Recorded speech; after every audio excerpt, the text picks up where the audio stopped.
Right, time for the cockpit. Right, okay, so there's a lot that's going to be happening here, and most of that will be involving the photo-etch stuff. We're going to be replacing the seat, we're going to be replacing the instrument panel, though not using the Eduard set. We'll be using the Yahoo set, the Yahoo instrument panel, which is a very, very nice panel.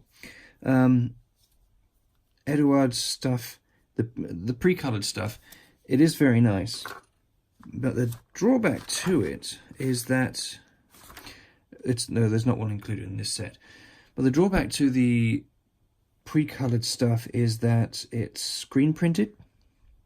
And from a distance it doesn't make that much of a difference, but when you get a little bit closer to it, you can see the raster image, the raster makeup of the of the screen printing. And the Yahoo panels don't have that. They're a lot clearer, a lot crisper. Yeah, there's not much. These are literally just drop in and good to go. But this is going to go in the box, because I'm going to put this one down towards the end of this, because I'm going to do it in stages. I'm going to build this thing in stages, go through separate pieces, such as, well, basically using the steps in the photo-etch instructions, then combine it with the cockpit. The photo-etch instructions are 1, 2, 3, 4, 5, 6, 7, 8, 9 panels. It's and that's spread across various components of the aircraft. You've got the sidewalls, you've got the consoles, you've got the instrument panel, you've got the foot plates, footrest supports, and then the rear firewall, and the front firewall. Whereas the kit, it's all just step one, and then it moves on to the engine.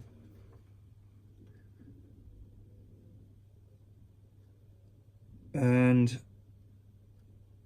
obviously we'll reference well, there's not much to reference with the kit instructions, because there's so little to it. I mean, the side consoles are one piece. They're a U-shaped part. That's over here. We're not using the seat. It's 1, 2, 3, 4, 5, 6, 7 parts. 7 kit parts, and then there's all the other stuff. So we're going to use that as a blank canvas. But what we're going to do is we're going to start with the rear bulkhead, where we'll be removing this big chunk of plastic and replacing that with this small frame, and then the photo-etch seat. We won't be using the photo-etch straps, because we will be using these. Now, these are cloth, or cloth-like material, and they really look good. They're incredibly fiddly, but they're very nice. They really elevate any build. I mean, certain builds, like the Airfix 148 scale 109s, the new ones, they're pretty nice little nifty little kits, and the only thing I add to them are these. Of course, for the Luftwaffe, not the US Navy fighters. And that looks like this. It just really elevates the cockpit, because that's the most visible thing you see, is that and the instrument panel. And on those 109s, the instrument panel is a decal or a transfer, depending how old you are. And between the two of them, it's quite that's all you really see, and it's really yeah, it just really elevates it. But it's a simple upgrade that makes a huge difference. But they are fiddly. Right, so let us get the parts we need for this, which is the rear bulkhead. That is here. Now, as I was saying earlier, the side consoles are one piece. I mean, it's actually really nicely detailed, and I will be adding some cables and wires, presumably using this stuff. Plus model lead wire, in all various gauges, and probably also some styrene rod. But we'll get to that later. But yeah, 1, 2, 3, 4, 5, 6, 7 parts. That's the cockpit. Obviously, there's some detail inside the fuselage halves as well. Some gnarly ejector pin marks, but they're hidden behind the side console, so we won't see those. So I'm not gonna worry about them in the slightest. Yeah, a friend of mine remarked about the to remember the salmon primer. Now, Corsairs, there's long-standing debates over colours, regardless of any subject you build. With Panzer tanks, with German armour, it's what's the correct colour of yellow, or what's the correct colour of primer red. With Spitfires, it's what's the correct colour of dark earth and green. And with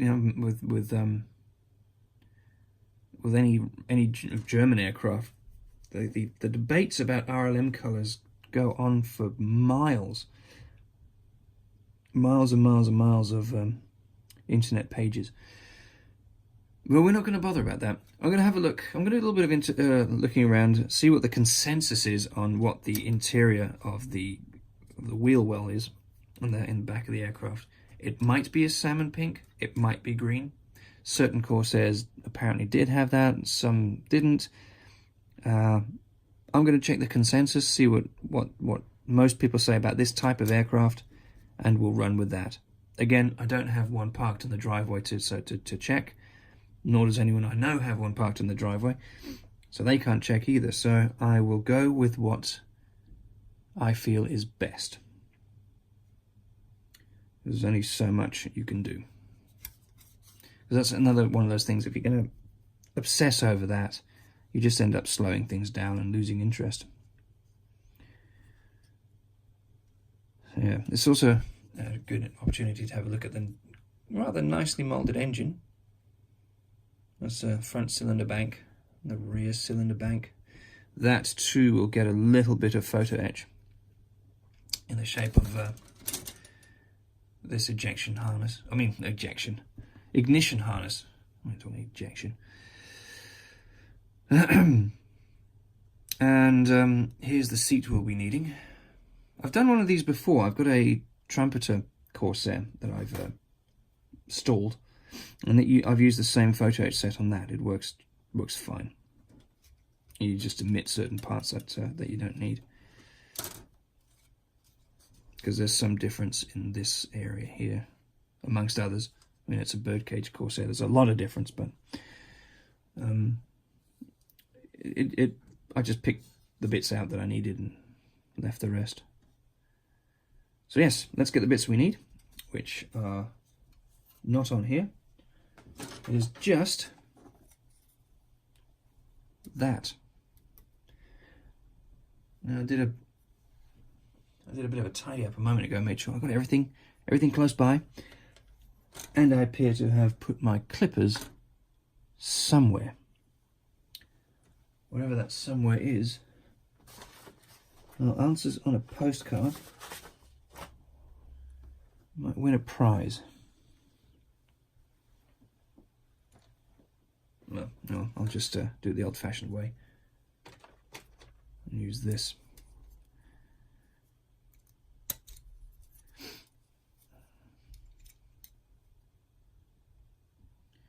Now that said, I would rather like to have them to remove the bulk of the material that's on here, so I'm not carving that away. It's just a recipe for disaster. Now take note that on this particular kit, or in this particular kit, you have two different rear bulkheads. This one's obviously for one which has a either a bird cage or different rear fuselage, where you have windows behind the cockpit. And I think these, yes, here we go.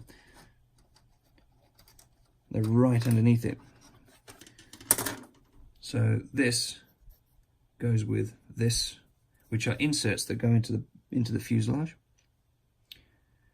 So there would be a window sitting in here, so the pilot can get a better view out around the back.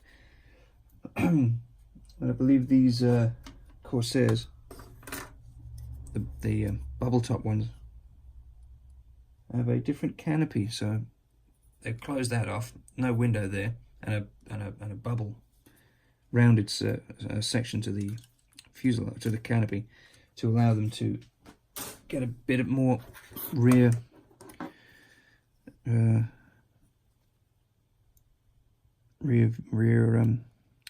visibility. I know words. I'll just clean this part off a bit first. Bit of housekeeping.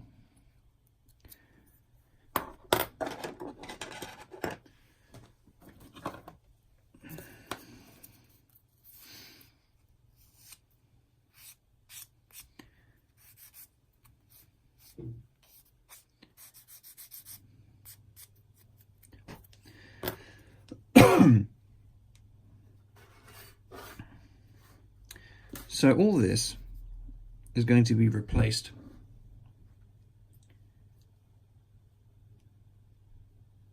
with this. That means I have to cut all that crud off.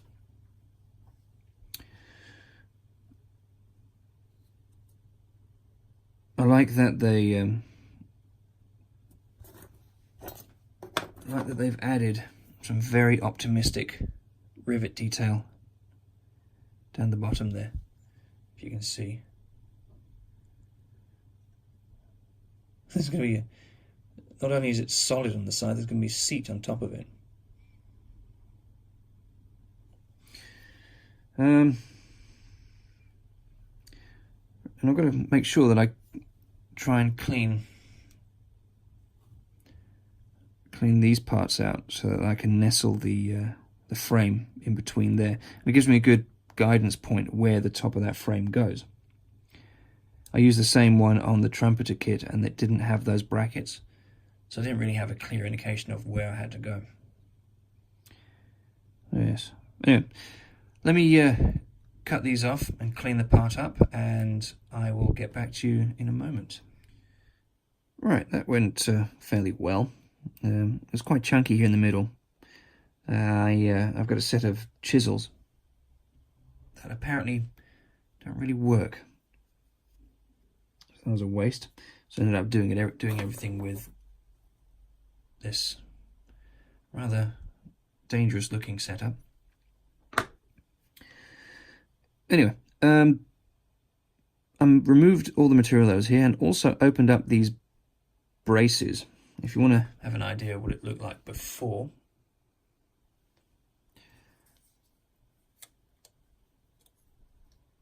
there. So that's what it used to look like. And now I'm going to add the photo-etch part, which if I have a look at the reference, or the instructions,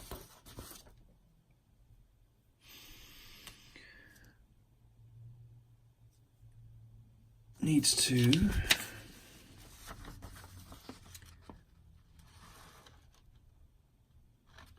bend with the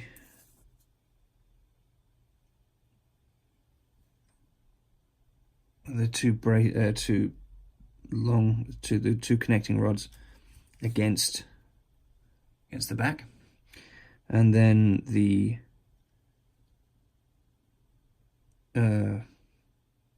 curved sections will then sit inside there, with any luck.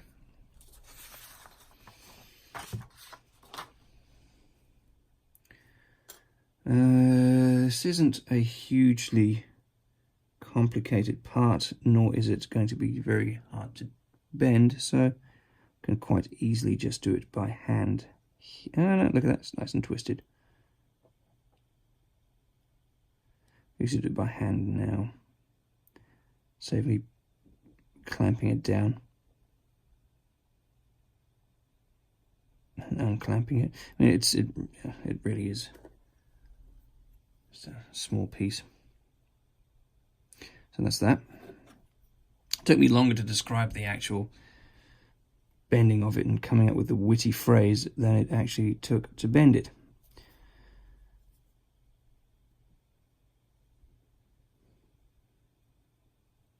So that'll go there. Time for some application of super glue. I like using the Gorilla Glue gel, probably because I'm an oaf, but mostly because it sticks really well.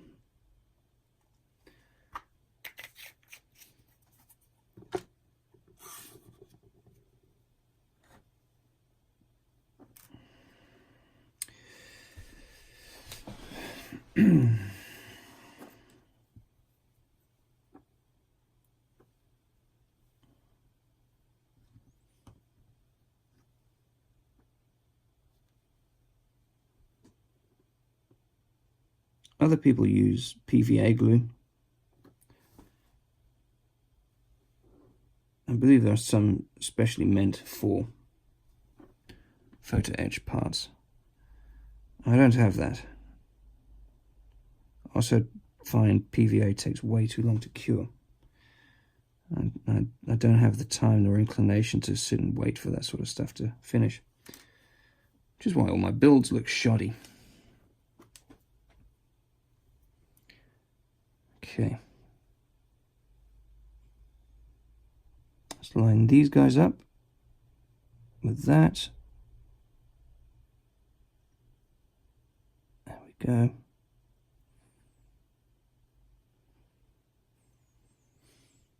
Look at that, much better. And it's off, and it's crooked. There we go.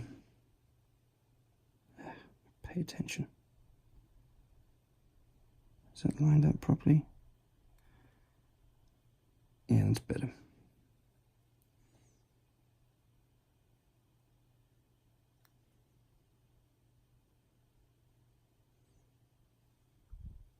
You'll see that these line up with the fasteners that would be there.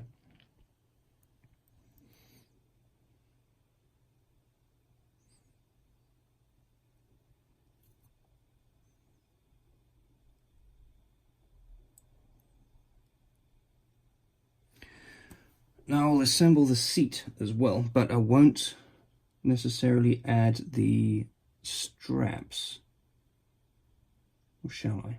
No, I can't because I have to paint them first. So I'll set that aside for a moment. Let's have a look at the seat. I'm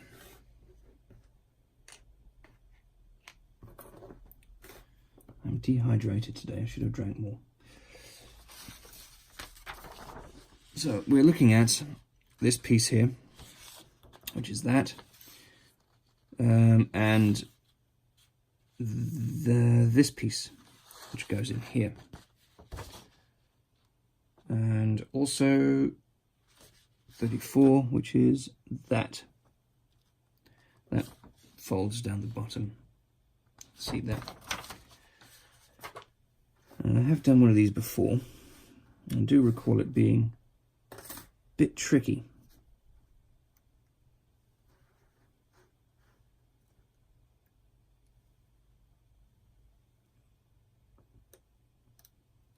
Ideally, you'd want to anneal this stuff, i.e. hit it with heat. That softens brass, which can catch you out if you're not aware of that fact.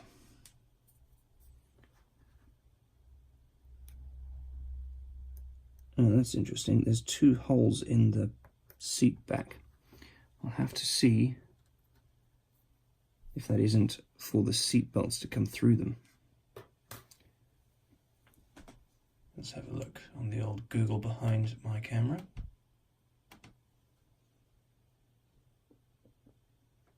F4U Corsair seat.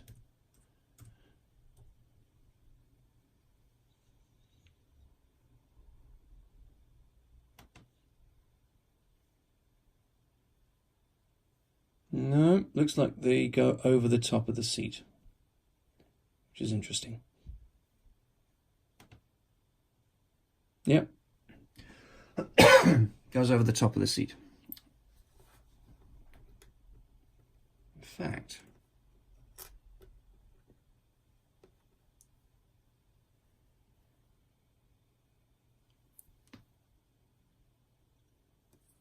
may even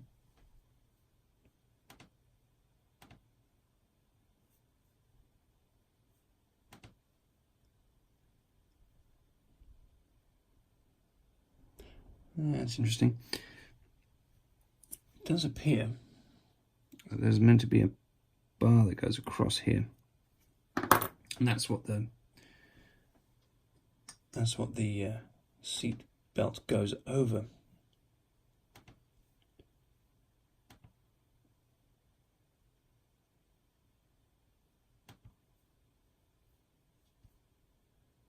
Am I going to worry about that? Oh no, it could be the wrong model.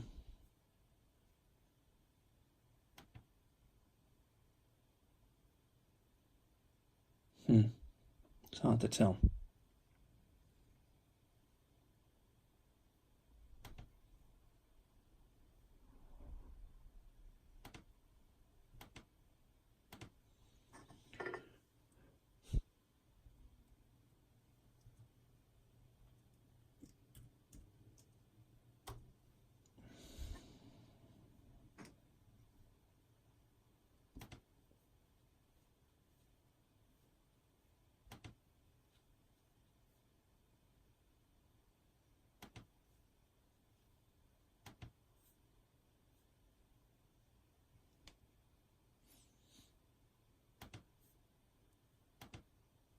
Interesting. Well,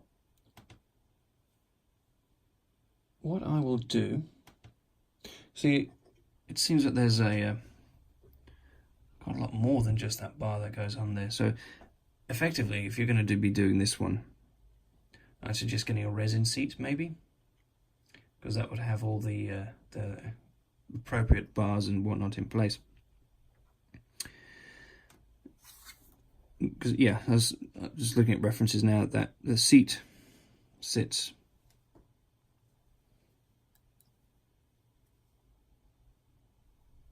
come on, we're gonna get a focus. Hello.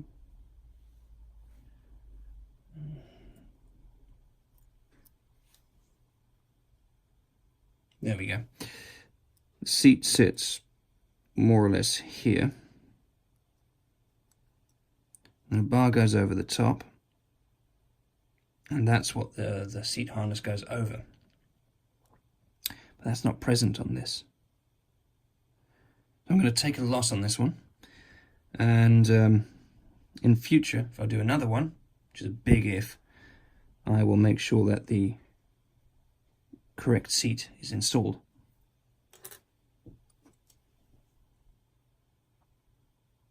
But for now, we're going to go with this one. So it curves in two places.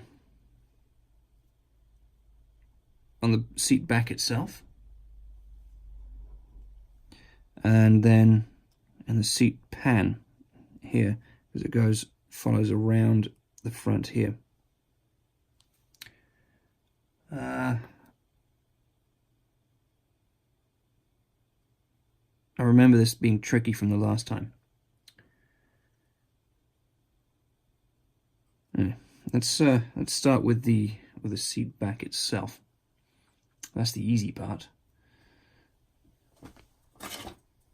I have a nice rounded sanding stick here, but it has a wooden end on the other side, so I shall use that to help press the shape into the seat back.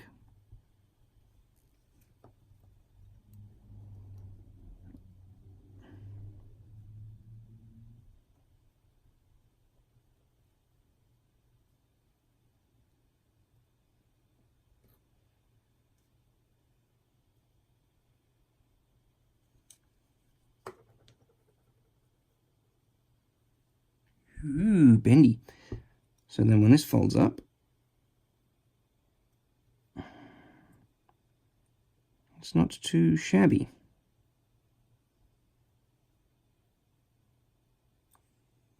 Then when these come around, which I will use this thing, put that out of the way.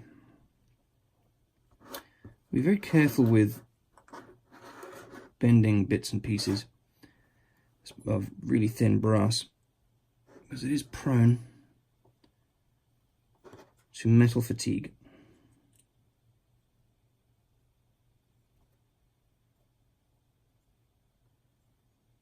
These are very handy because there's a very thin wedge of material here. If you don't use a nice clamp like this, you could run the risk of there being a weird little bend at the end.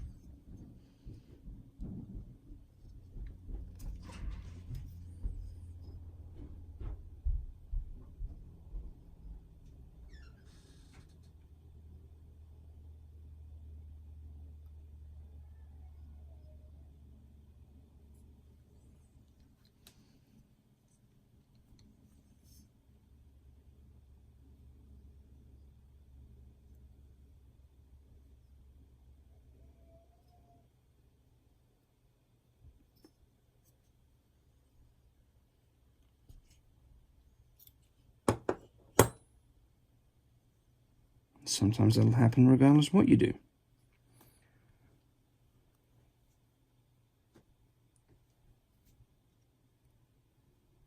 See that there?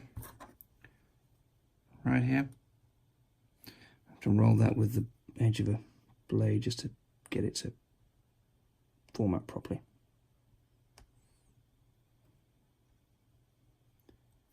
There. It's better. See if we can do it properly on the other side.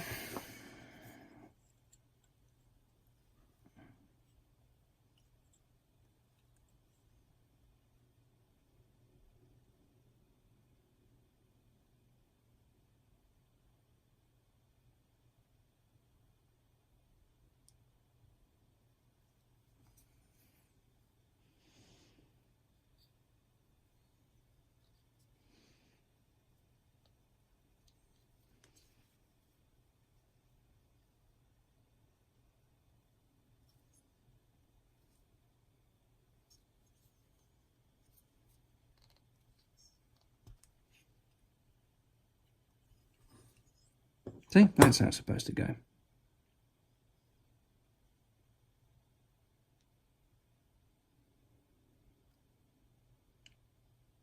Very nice. Okay, so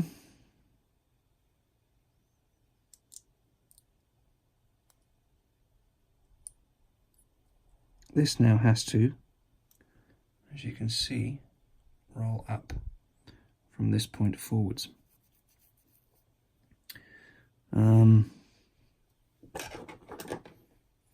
Suppose I could try and do it on there. What I will do first is get rid of these little burrs.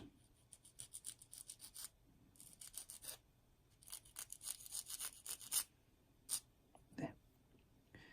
That's those. And there's two more on the front of these.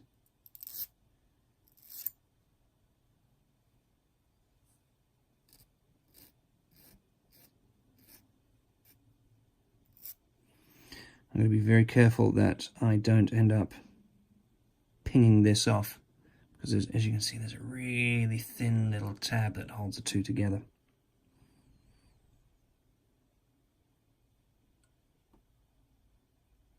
I'm going to use the round shaft of the file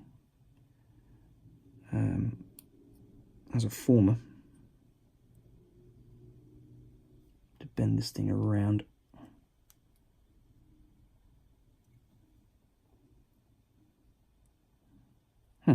Look at that.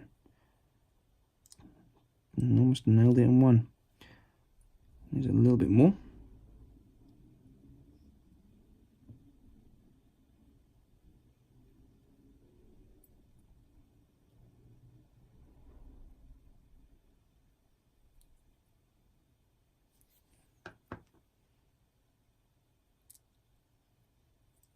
Ha!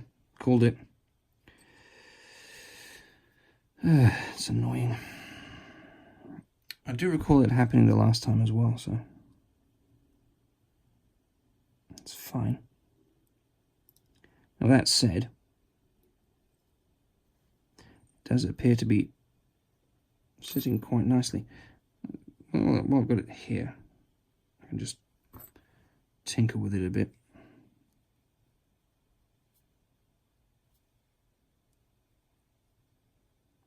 At least this way I can work on it without having to work on it on the rest of the seat.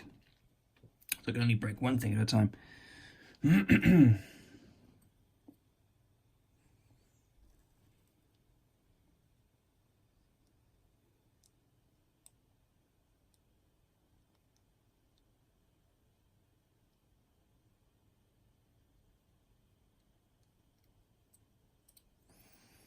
Now, I have been tempted in the past to try and solder these things, but never had any luck with that. Other people have, but not so much myself. What I'm going to do is use the glue, super glue again. Let me just give this a bit of a score.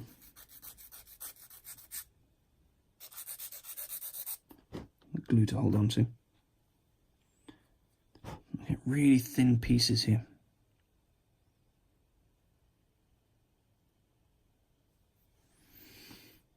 In fact, I might consider soldering this, see how this goes. I can get the back to hold. Let's see if I can solder the front sides.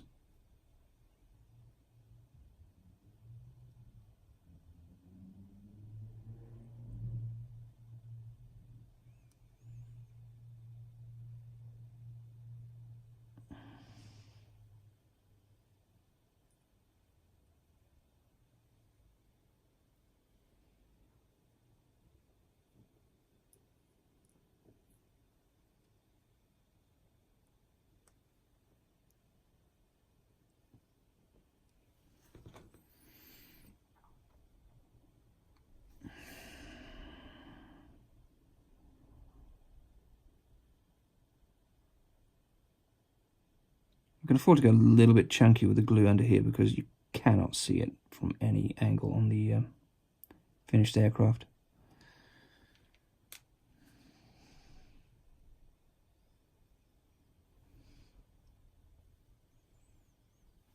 I'm going to use a bit of this.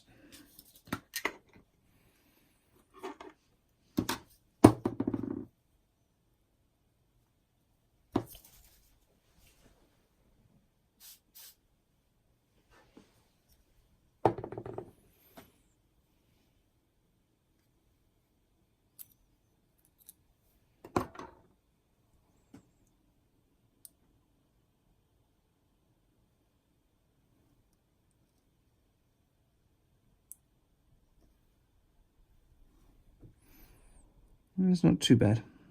It's not too bad. Nice thing is that with the seat belts, I can sort of fudge it and hide it a bit.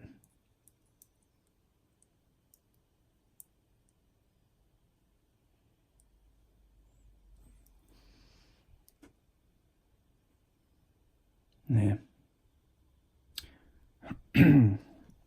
See, we've got a different CA here. So this stuff says thick, but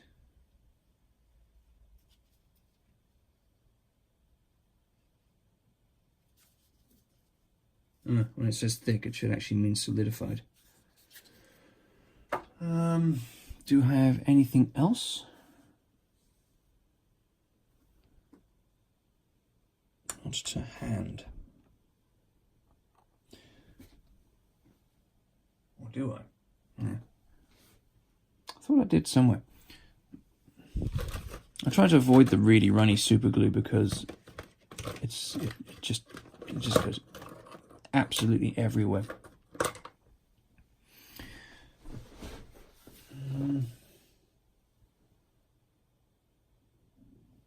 I do not appear to have any,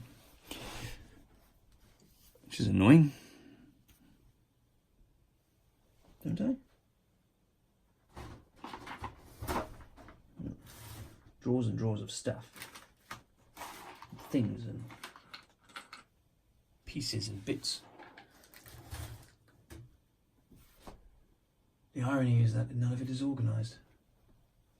Oh wait, what is this? Oh yes, this will do. This will do quite nicely. It says thick grade, but it is considerably thinner than the Gorilla stuff. It's also got its cap glued on quite nicely.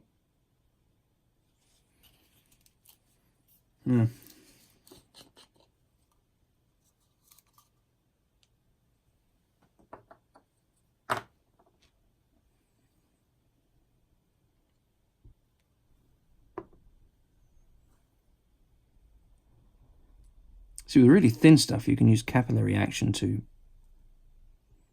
soak into those edges. I suppose what we'll do is sit this on, let it cure, and then sand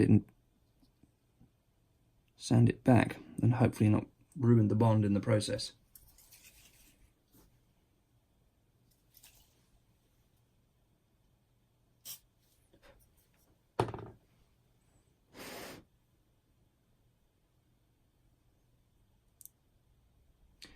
Because for me, the neatest part needs to be on the inside, not necessarily the outside. Because that's going to be, again, if I can find the part. I'll say this now, but it's going to be nestled in between here, so there's not much viewing space in there.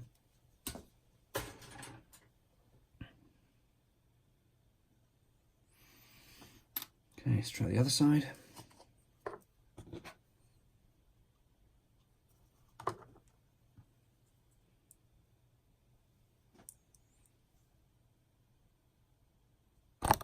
There.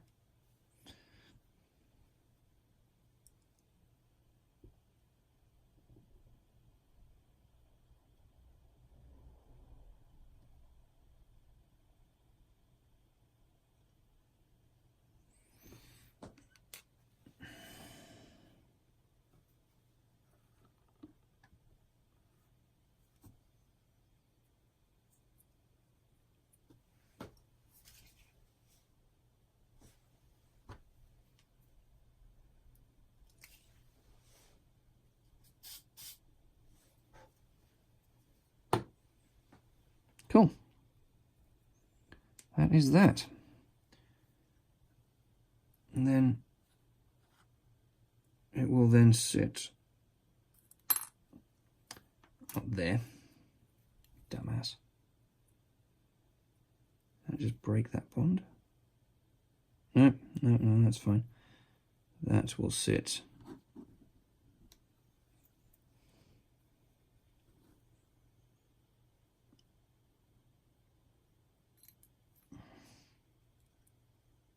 about there.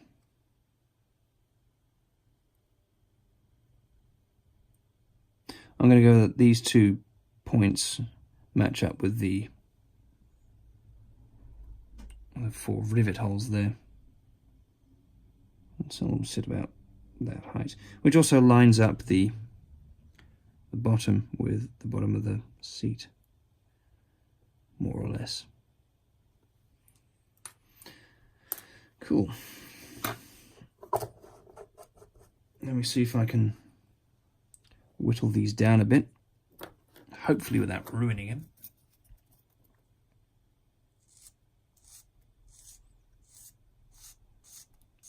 Again, it wouldn't be the first nor the last time.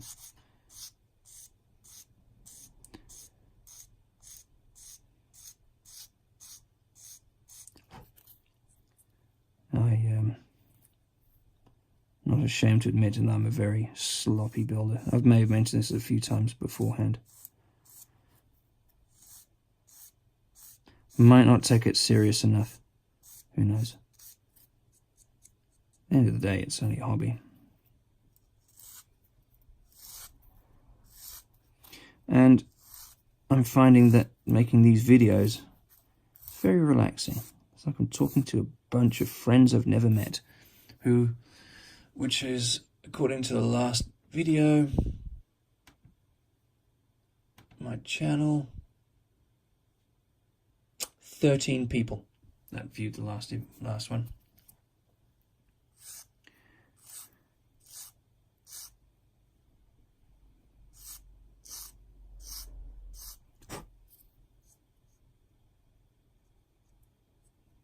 There we go.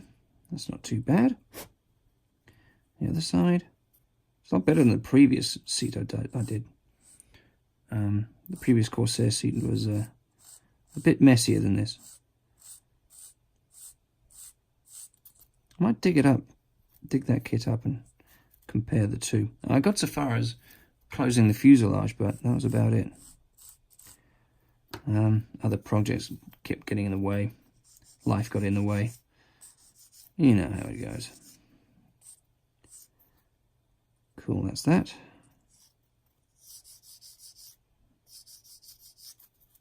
This side's a little bit chunkier than the other. A bit offset. Oh, that's fine, no one's going to notice that.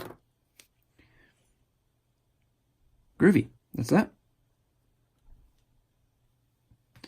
Now, the next piece is flat. I am going to install a little bracket at the back.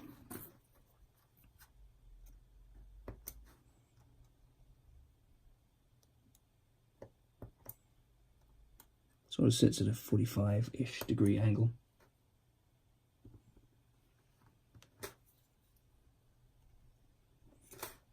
Come on. Yoink.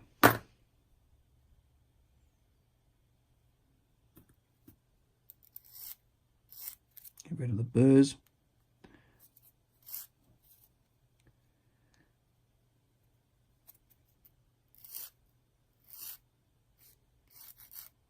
After the last video, I'm now checking to see if A, I'm framed properly, and B, I'm in focus. Still neither half the time.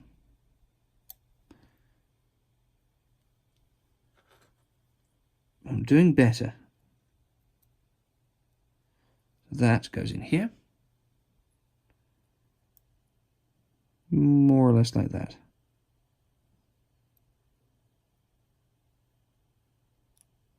That's handy.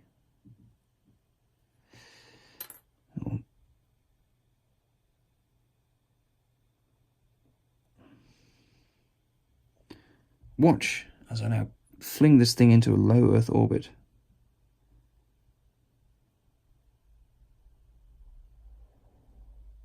Apparently the New Horizons spacecraft, the one that flew out to Pluto, took 9 hours to get from the Earth to the Moon's orbit. 9 hours. Took the Apollo spacecraft 3 days to get there. I reckon as soon as these tweezers ping, this part will do it in 4.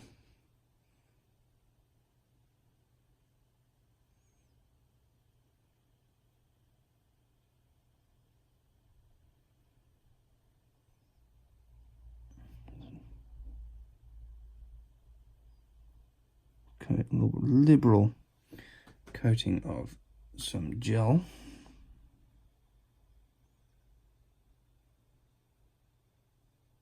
There. Don't mind, I'll be holding my breath.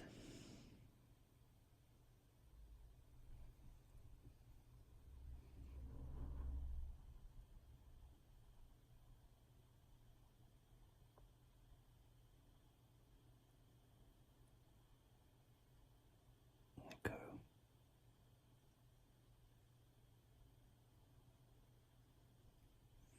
Huh.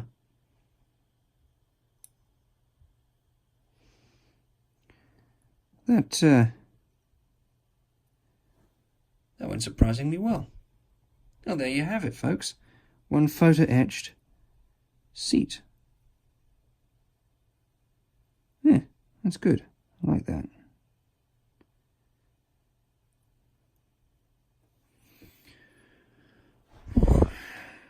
That went a lot easier than I thought it was going to, because these things have battled me a fair bit harder in the past.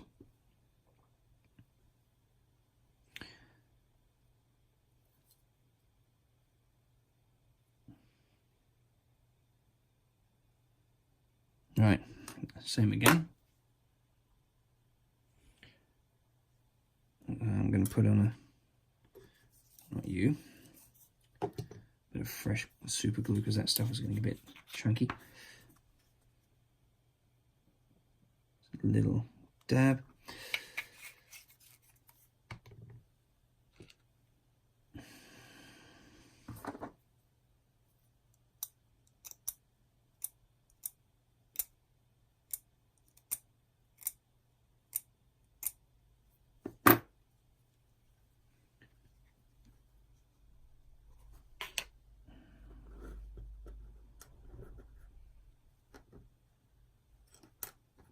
Come on, there we go.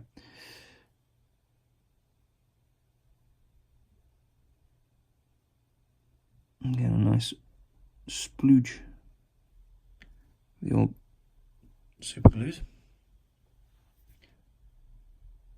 Hopefully I can get this to stay in focus. I blame myself. Should be checking it more often.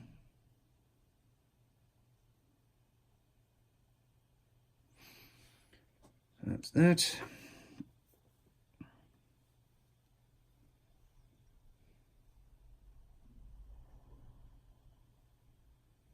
So we have it lined up properly.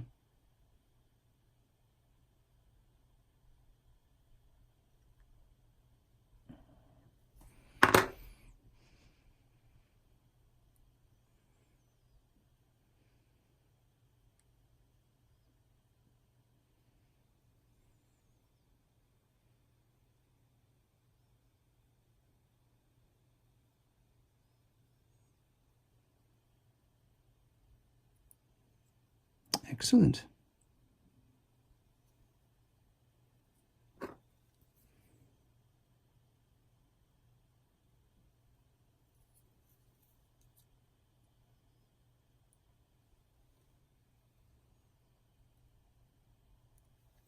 could do with a bit of persuasion.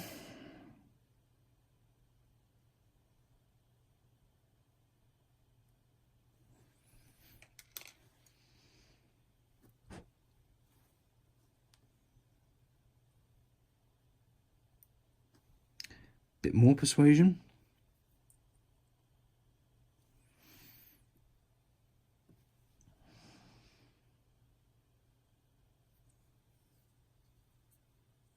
And if you can see this part of the aircraft after it's been bolted together,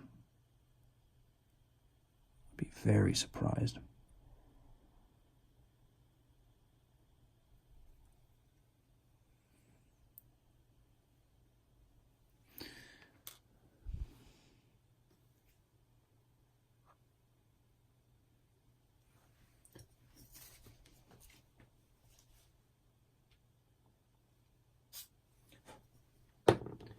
There. Should do it.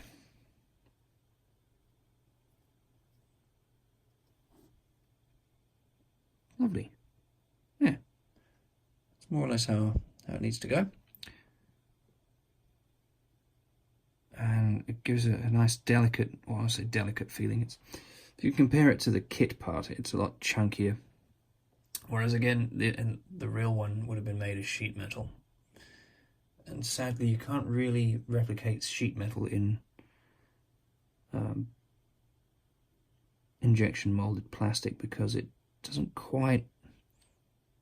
Yeah, it's not quite. It for mass production, you can do it maybe on one or two, but in mass production, you can't get that thinness. Not without extremely expensive molds and a lot of expensive tooling and the acceptance that a lot of these things are going to come out short shot or just not at all, or will break easily, because that thin edge, you won't be able to pull that out of a mold successfully.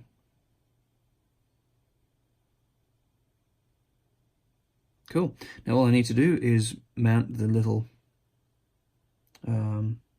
what I assume is the seat height adjustment lever, and then that's that. So that is part number 34, I believe.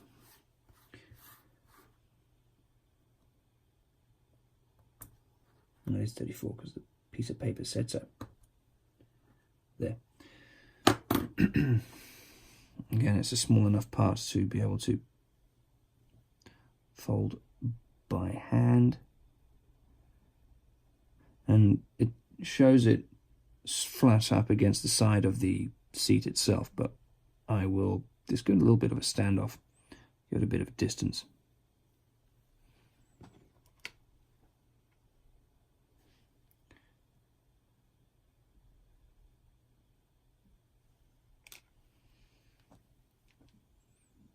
It sits just about here.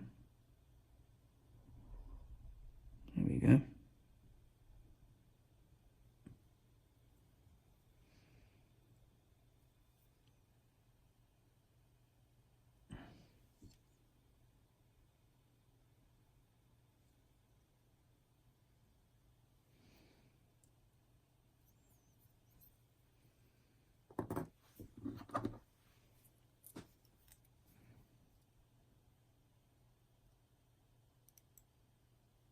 Bend that out a smidge. There. Lovely stuff. Just as a little errata, you may have noticed that the canopy rails, or the section here, has changed. What happened was I was staring at the reference file, and the reference files were staring right back at me. And I noticed that the canopy rails are just too prominent to not add into it. So what I did was I cut a dart out of the top of the kit, and then glued in a length of 0.9mm styrene rod, and then added I removed the photo etch and then cut it down and then re-added that, so it now matches more closely to the reference file, reference images that I have. So yeah, that's why it looks different. Well, that's all the photo etch installed. There's actually still a fair amount missing that's not in the kit or in any of the photo etch stuff. Mostly on the left-hand side of the cockpit, the most so glaring emission, but a fairly prominent emission, is in the gap between the seat and the console. There is a lever for the hand pump for the hydraulics, and that's not there on this. With that said, there's a lot of extra detail that has been added in here that looks quite nice. It'll help just elevate the cockpit detail. Another thing is that both the kit and the photo-etch throttle quadrant, which is to sit here, are a bit on the anemic side. This is the kit's throttle quadrant. There was a little nubbin that sat about there, which you have to remove for the photo-etch. But neither the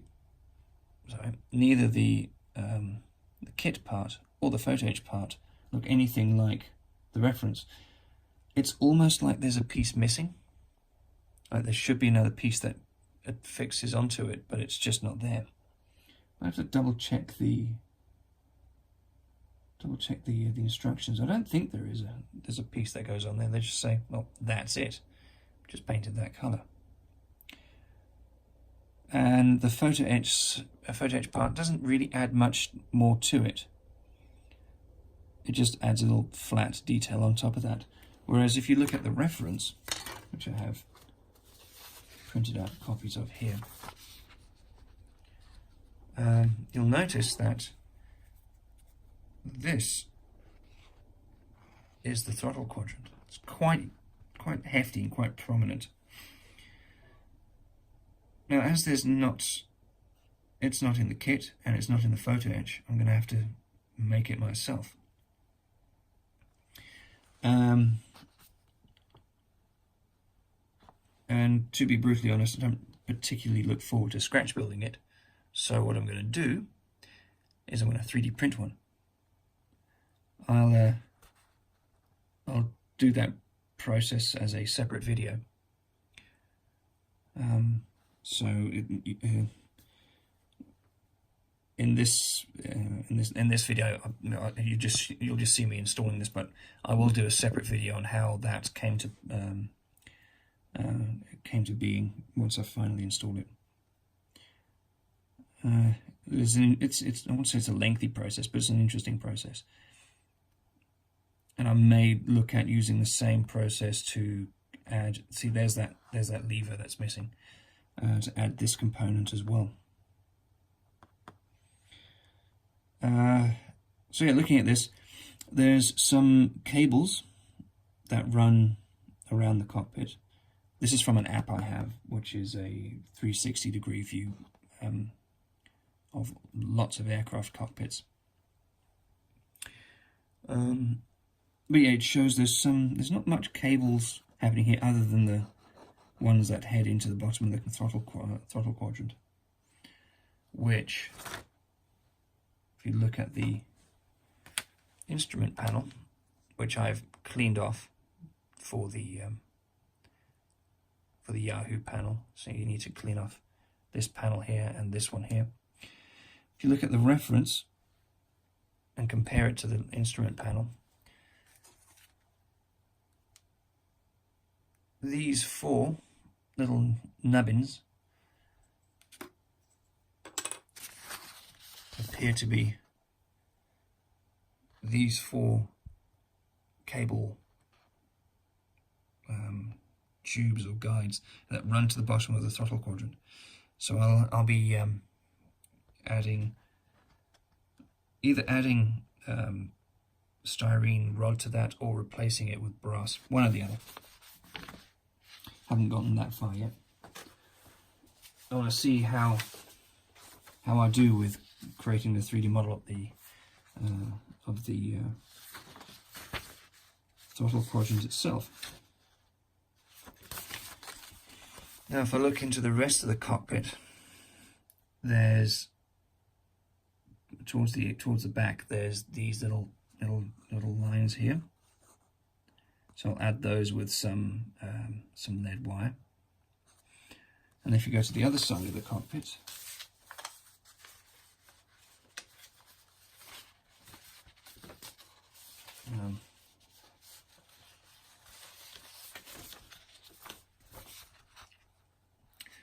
there's this rod here that needs to be added. That runs underneath that bracket there, which doesn't exist, will need to be made. And there's a whole bunch of cables that run from underneath these electronics, or electrics rather, into the back of the aircraft, through into the rear of the fuselage. I can only assume that that's towards the radio.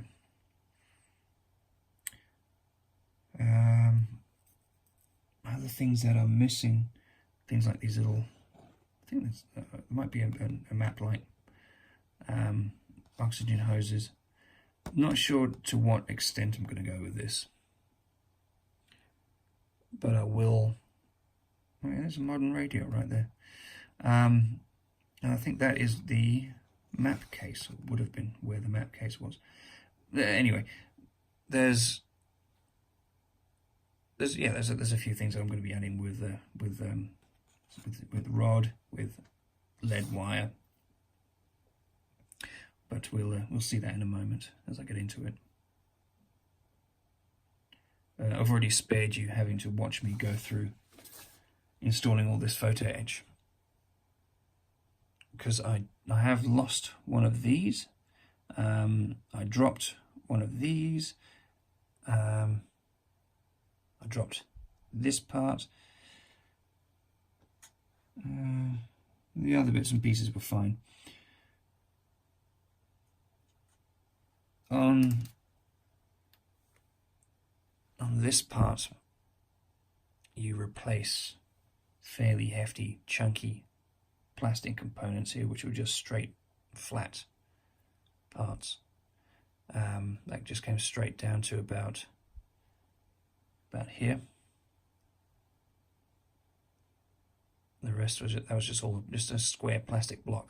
So this adds a lot more nicer detail. Then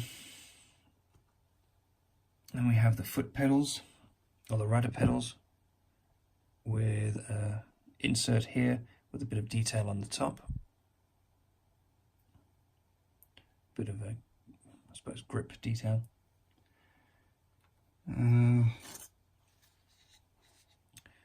There's the canopy. It's going to be the locking rail, or canopy would latch into those. I'm guessing, I don't fly Corsairs. I don't know what it actually is, but it's a detail that was lacking. I think there might actually be too much of this stuff here.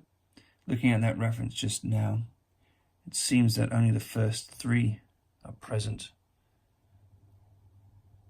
So these first 3 here should be present, but I'm gonna leave that in there. I'm not gonna get too bogged down in these things. I'm just gonna see if I can add stuff that is glaringly missing. There's a little panel down here which is buried deep below the detail in the aircraft. It's going to be below the seat, below the side console. Don't even know why I even decided to put it there in the first place, but it's there. And then so these are the areas where I will be adding some wires coming down from the bottom here and then feeding out towards the rear bulkhead.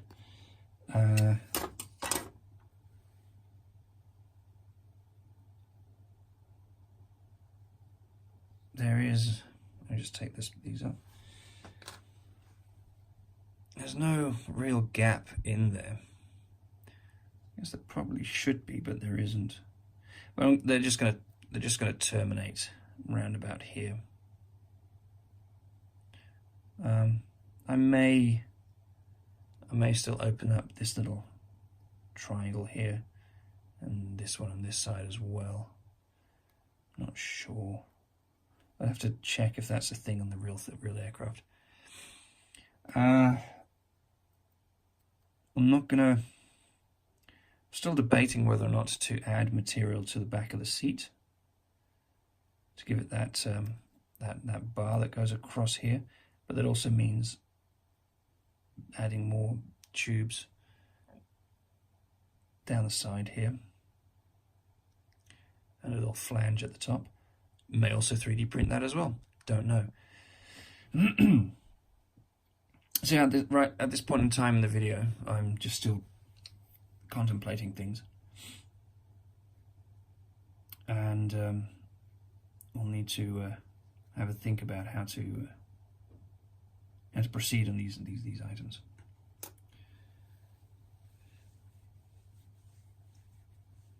So yeah, that's it. I'll get on with adding a few wires onto this part, and a few wires onto this part here, and then we'll take it from there.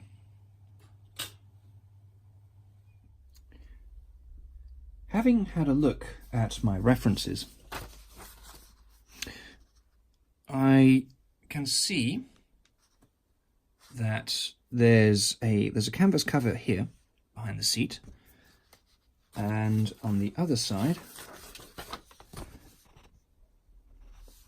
there appears to be similar there, which means that these areas are in fact open, which is good, because that's where, when I put these parts together, I can line this up sometime today, preferably. There we go. You can have a look there. You see the electronic radio panel. I guess it's a radio panel. I'm not entirely sure. I'm not a Corsair owner.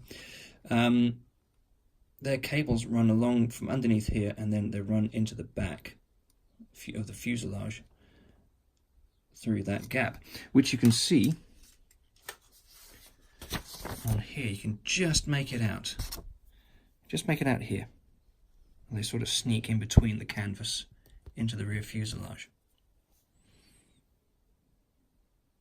Now, I'm not going to make the canvas, but what I will do is open up those areas, and I'll just paint the area behind the fuselage a darker colour. Now, to do that, what I'm going to do is, I could just hack at it with a scalpel, but what I can also do, which is my preferred method at the moment, is to drill holes, tiny holes, getting subsequently larger, and then opening that up with the scalpel and then sanding it. So I'll try that first.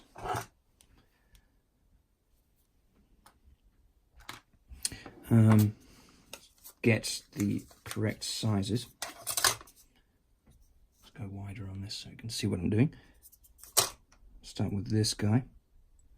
Now, ideally, I should have done this before I added the seat. It goes smaller. So not the cleverest when it comes to that.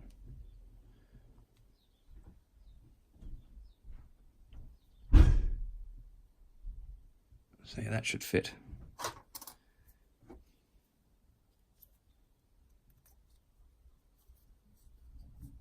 There we go. Get these out of the way. By doing this, you remove material that you'd otherwise have to hack away at. Just drilling a series of holes in there. You're removing the bulk of the material Only have to neaten it up afterwards.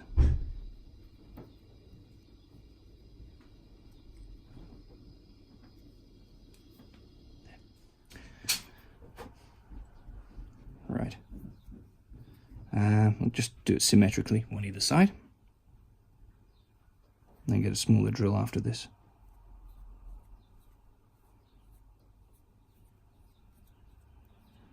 It's also the way to remove flaps if you're going to be removing flaps and replacing them with photo-etch parts.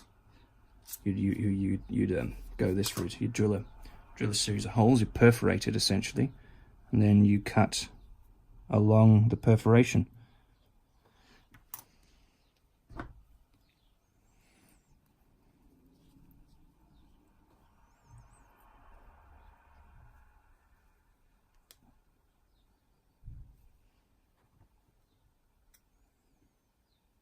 There we go.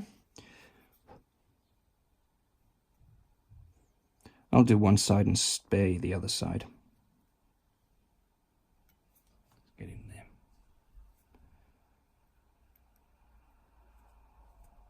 Again, ideally this should have been done before the seat went in, but yeah, I change my mind all the time. Like I said, I wasn't going to be that pedantic about detail because, you know, otherwise things would get bogged down and yada yada yada.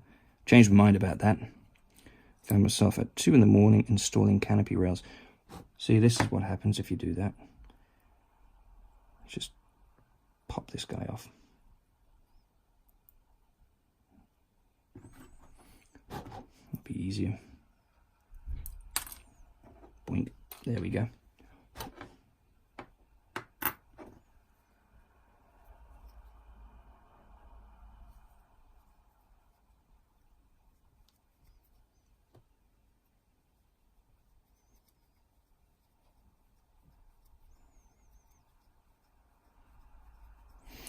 As you notice, I am a very clumsy builder. Huh. Make sure your drill bit is properly clamped down. There we go. I was wondering why it wasn't doing anything. It's handy to have a set of drills like this because on certain kits, like say some Spitfires, they don't always drill out or open up all the lightning holes in the frames.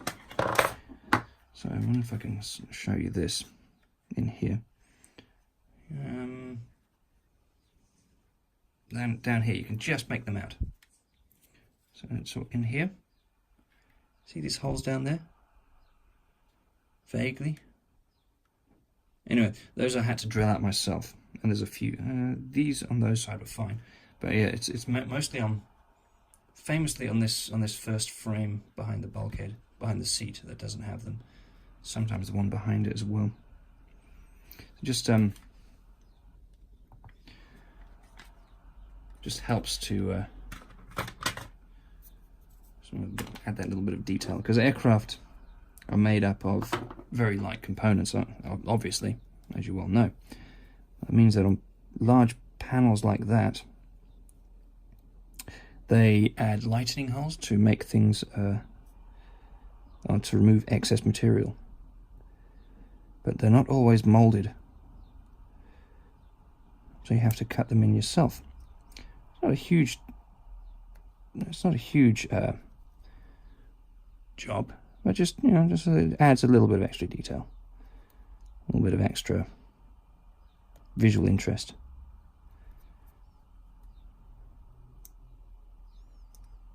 If you can hear that sound of the seaside, it's the baby monitor, which you can just make out on the side of frame on the wide.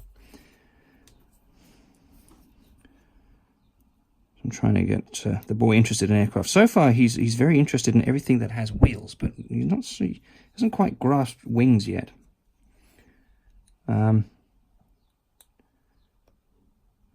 Better, because both his uncle and his grandfather are pilots.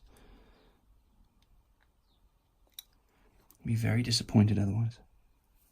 And of course, I did aircraft engineering at some point in the past, so it'd be nice. Obviously, he has to find his own interests and whatnot, but it'll be nice.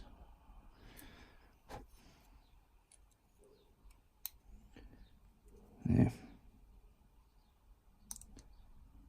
Now the tricky bit is to get right into that corner there. I could cheat it, because you'd only ever see it from sort of that angle. But if you're going to do something, do it properly, or don't do it at all. And I have now committed, so there's no going back.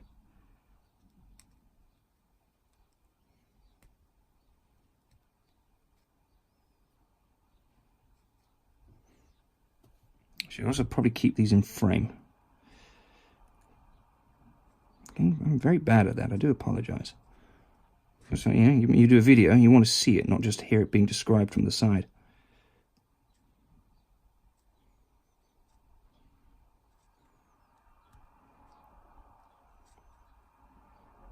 It's like, yes, it's going well. Trust me. No, I can't have that. So let's get that out of there, more or less.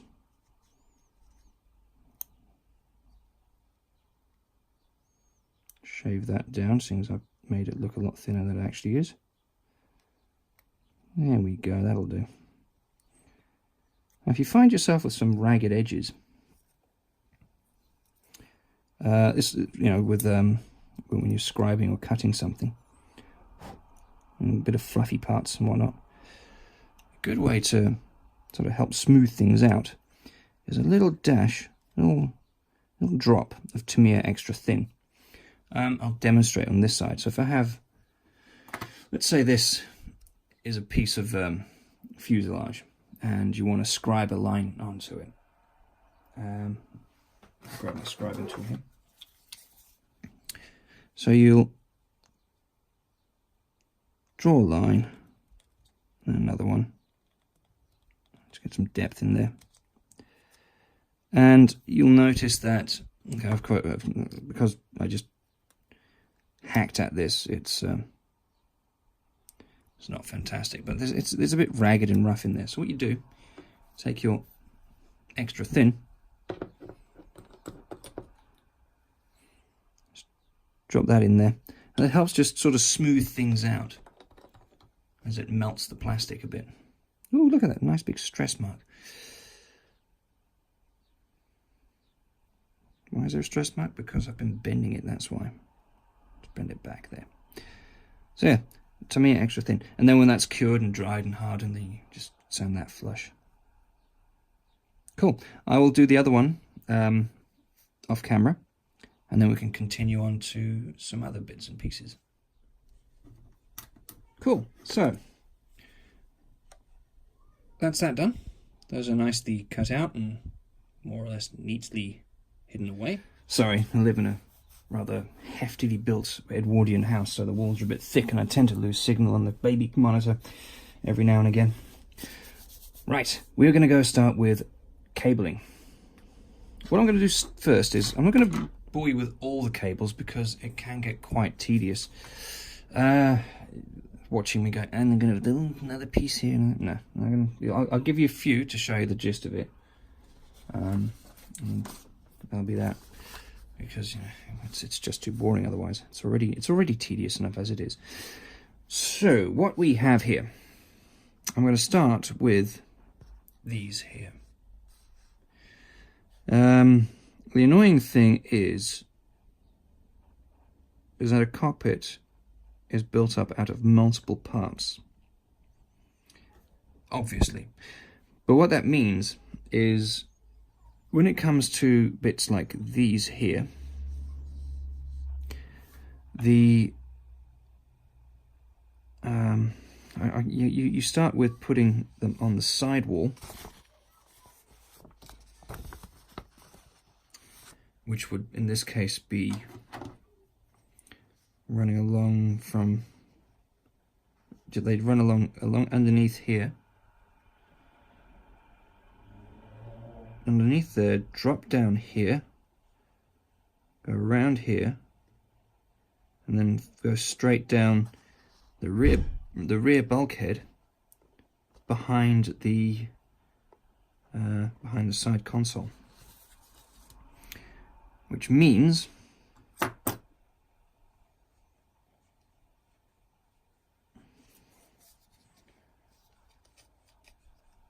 I may have to. That's tricky.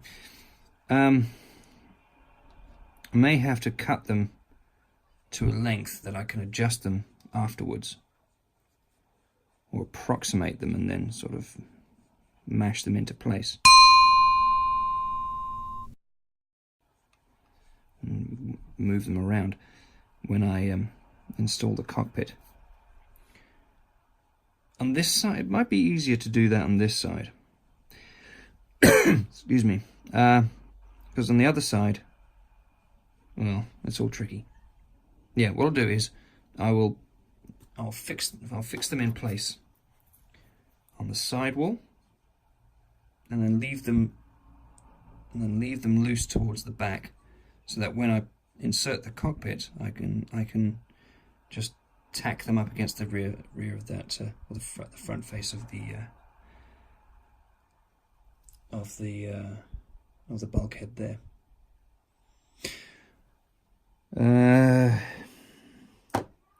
What I should also look at doing is add one of these, which is a small light. Actually, there's several. There's one here, and there's one here. I think that's a light. Either way, it's a detail that's not in the kit itself. So I need to add those.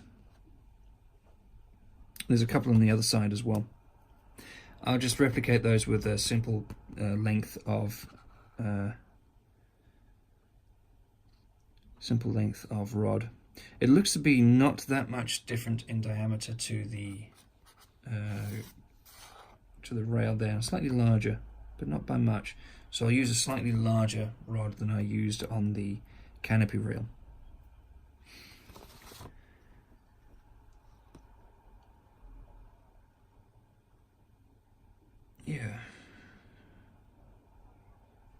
Yeah, I'll do that. I'll come back to that part later, because it looks like there's a little bracket. A little bracket and a little light. That's fairly simple. That's just a blob of rod, square or flat. That was weird. My phone just decided to stop recording on me there. Maybe you thought I was getting a bit too boring. Probably not the only one. Anyway, as I was saying, I'll make that with a piece of flat bar styrene. Maybe 2 diameters of styrene for this. Similar up here, but I'll get to that one later. There's also a connector and a cable and all sorts of wonderful stuff. I could consider 3D printing those as well. They are very, very tiny, but my printer can do the printer can do really tiny stuff. It's a very impressive little printer for the price. It's an Anycubic Photon.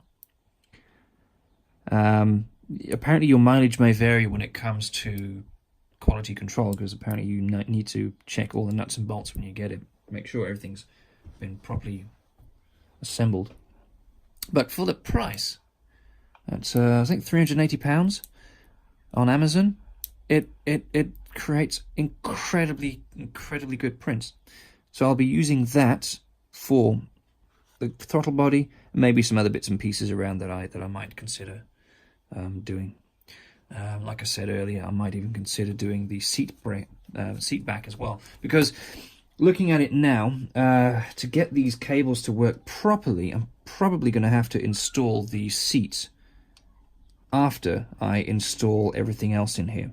Otherwise, there's no way I'll be able to get to the cables right in the back there with the seat in the way. And the same on this side.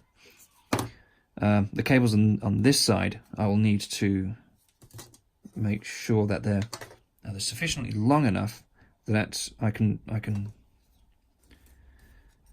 sort of bend them up, then thread them through this hole here, and then when it's all together, get in here with a pair of tweezers, pull them taut and tack them in place.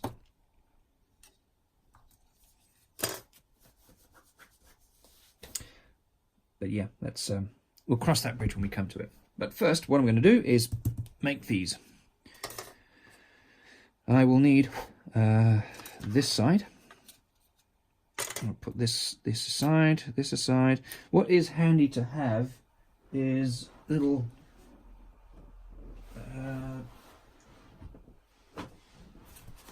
if you go to a Chinese restaurant, get these. They actually come from the guy that comes around the studio selling us coffee and sandwiches. These are well, his quite delicious pastas come in. So one of these little project box, very handy to have. Make sure you don't lose any parts or they get swallowed up or crushed in the box. I'm going to put this aside. And for this, I will be using... where did I put it? I'm so disorganized. It's terrible. I will be using lead wire. Of course, you can use anything you want for this. You can strip electrical wires and you'll get a pretty good facsimile with that as well. In fact, I might do that with the other side because there's some thin wires coming out of here that I probably don't have the correct gauge for on in my collection here. I'm missing a few. In fact, I'm quite literally missing a few. I don't think I've got them all here.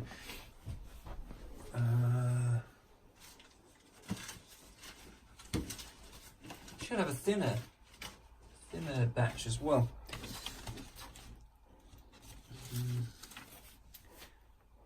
All right, let me find that in the meantime. There.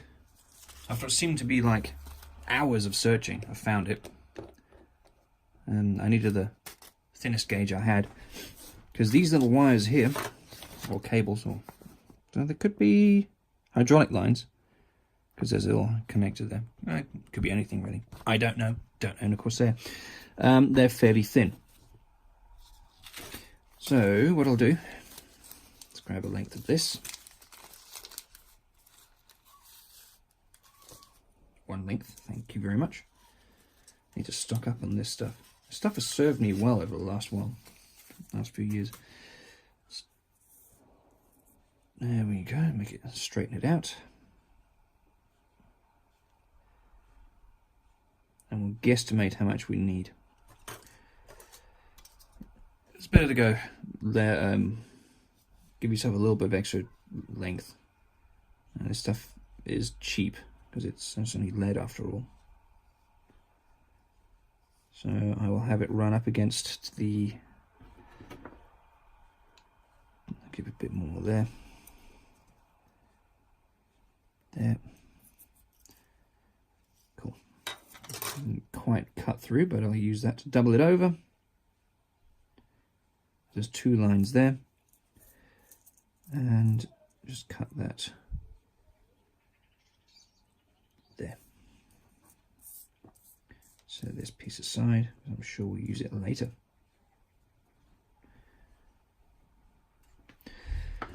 Let's zoom in on this. Boink.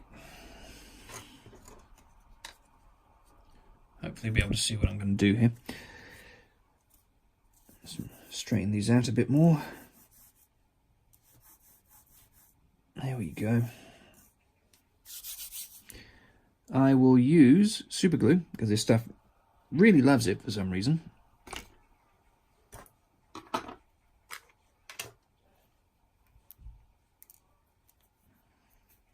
What I'm using to apply it with is this little tooth cleaning thing. Normally use it for sort of flossing, I guess. But I use it to just put blobs of super glue and stuff. Not you, this one.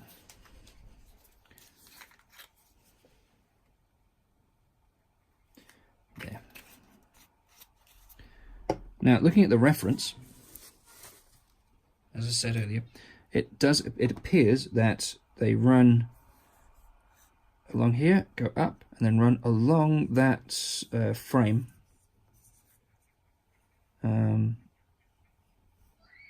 To there. Now looking at it now, instead of running the entire length, what I might do is where you see them sort of disappearing underneath that there, is I will cut them short and have them tucking into this corner here,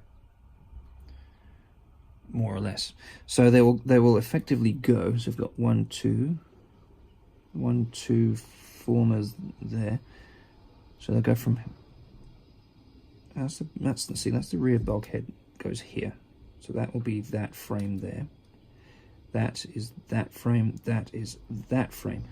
So what I'll have them do is have them come out from here, drop down to about halfway there, and then cut across, and I'll tack them to both of these, and have them hang loose or bend them down from there, and just have them just dangling in space. Well, I don't even just need the one for that now. So I don't need that length. It's not going to go to waste, so let me cut that in half. Yeah, there.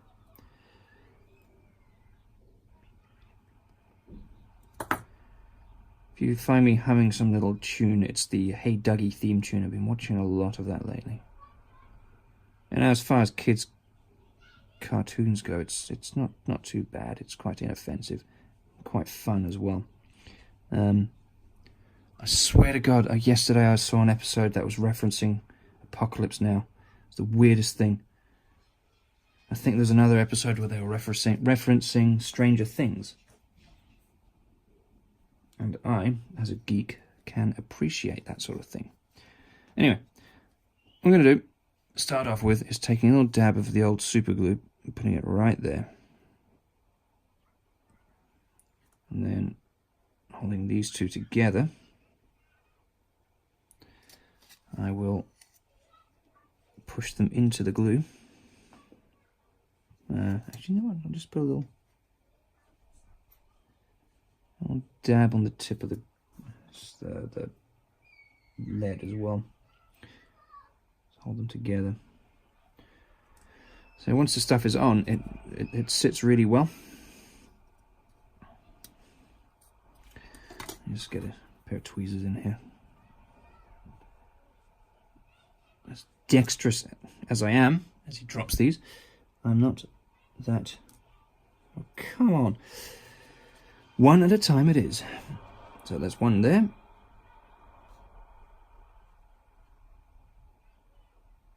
And then the next one. I'll put it just like 1/2 mil below, or not even.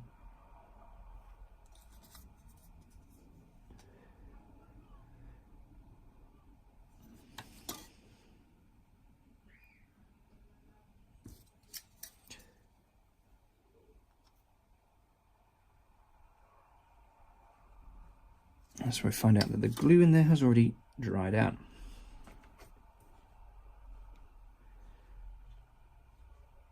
There. Dab on that again. Now, the other day, in a previous video, I mentioned there's a difference between replicating detail and simulating it. Because no matter what you do, you'll never actually be able to completely 100% replicate detail on a model or on a and this is actually more so with camouflage uniforms. You can go in and try and paint the finest detail on a camouflage pattern, like British DPM or multicam or Flecktarn. When I'm just bending these to more or less follow the path that the reference shows them. So this I'm going to go straight down like that. So yeah, you can try your best to try and replicate that pattern perfectly. However, it's not always going to work as well as you'd want it to. also, when you're looking at a scale of a figure, let's say 1/72nd scale, it's going to be like this big. It's going to be nigh on impossible. So what you want to do is simulate detail, and you can do that with various paint techniques, shading techniques.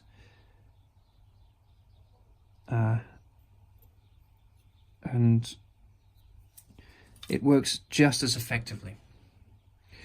So when it comes to this sort of thing, simulating detail is probably as good to a degree as replicating detail. Because if you look at an area such as this messy, this messy corner here, you've got electrical cables running into the back of the aircraft, you've got an oxygen hose, you've got little hosey there, and all wires and rubbish. I think these wires are to do with the modern radio, but there's a lot of stuff going on here. You can replicate that by plugging each thing into every single wire and cable and whatnot, but you can also replicate the simulated detail by putting stuff in that looks like it does stuff. I mean, you do it all the time in building miniatures for Star Wars or for movies and whatnot. Is that you might not have perfect replicas of something, but to the eye, it looks right, so you don't question it anymore. So as long as it looks busy, looks like it does something, you can get away with it, and that will generally help make life easier when it comes to stuff like this, building models, because it takes the pressure off. Because not everyone's going to sit there with a if you're now for a competition, no one's going to sit there with a reference manual and scrutinize every single nut, bolt, hose, and rivet. Okay, there are some people that do, but I don't tend to want to hang out with them. Because really, who has the time? So that's where simulating detail can be just as effective as replicating it. Although in some cases, when it's a very obvious sort of detail, you can get away with replicating it a little easier. Which is why I added these on there as well, because they're a very prominent piece, and they're left out of pretty much all the components in the kit, as well as the aftermarket stuff that I got for it. So I decided that replicating them would be the way to go. Now these two cables are tacked on to the frame here. So I'm going to put a little dab of super glue here, and just fold this guy around.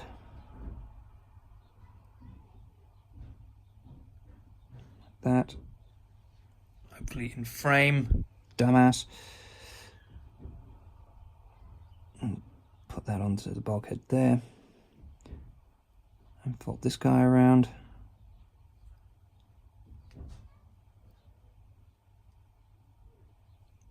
In frame, good. So that's there. Nestle that up in there a bit better.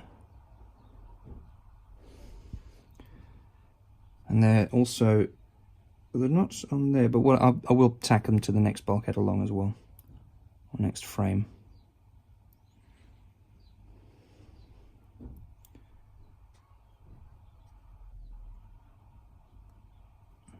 Let's lift these up a bit so I can get the glue underneath it.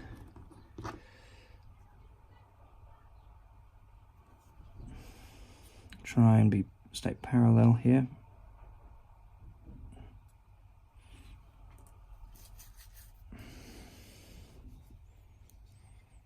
Bring this down.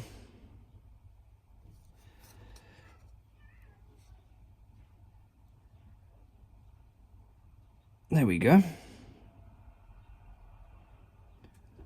that is that.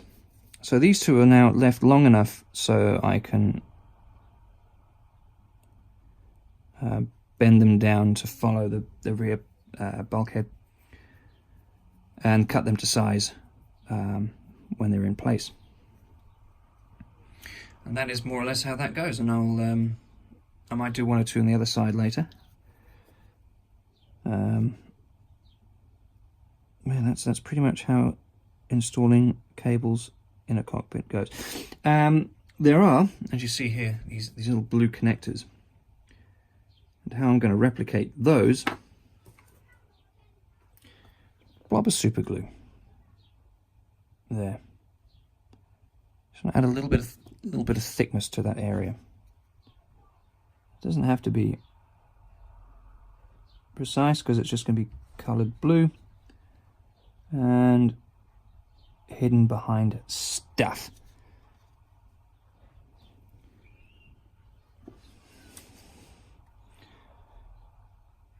There we go. That should do it.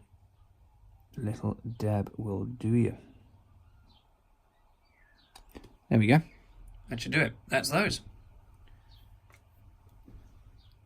Moving on to the next ones. As a final thing for this video, I will be making this lamp and installing its cable, which runs along here, more or less to the back of the throttle quadrant, which is where I might cut it off and then leave it as that. I don't want to make this much longer than it absolutely needs to be. In the next video, I'll go over the other side of the aircraft, where we'll be installing the electrical cables. But for now, I will keep it as this, so that it's not so long and have people tune out and get bored. So what I've got is some strip styrene here, some 0.6mm styrene and some 0.9mm styrene. The strip will simulate this part, and then the two different gauges of, the strip will replicate this part, and the two different gauges will replicate the two separate, or two sections of the light. Then I'll take some lead wire and then plug that into the side and have that run along there towards the front. So to start off, I will take these two parts, the styrene rod, and butt join them together, quite in the back, with some Tamiya extra thin.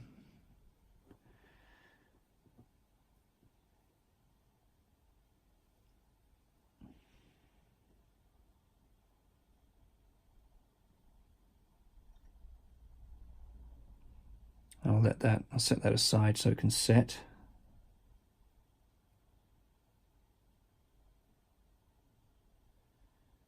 Straight would be nice, and central would be nice. Funny enough, the first attempt before I started adjusting it was best. Come on.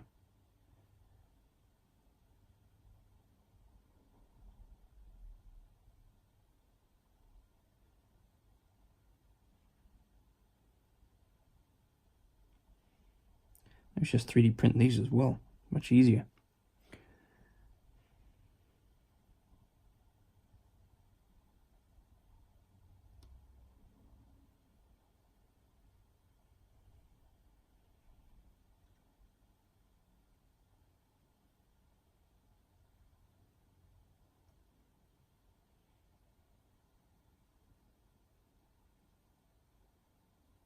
Suppose if you're so inclined, you could use the lathe and make them out of brass. If you're really fancy, you can make them light up as well. There, that'll do. I will put that over here. Grab some tweezers.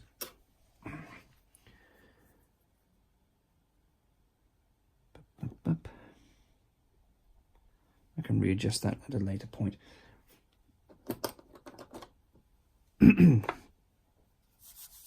And this part. My phone just told me I was running out of space, so I had to quickly delete some stuff. Anyway, I've had another think. Instead of using this to replicate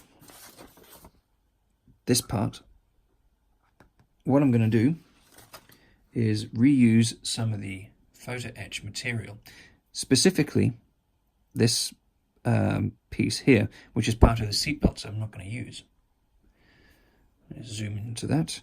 So this, I'm going to use this piece because it's thin and I can cut it with my blade. What I'm going to do is just lift this piece out.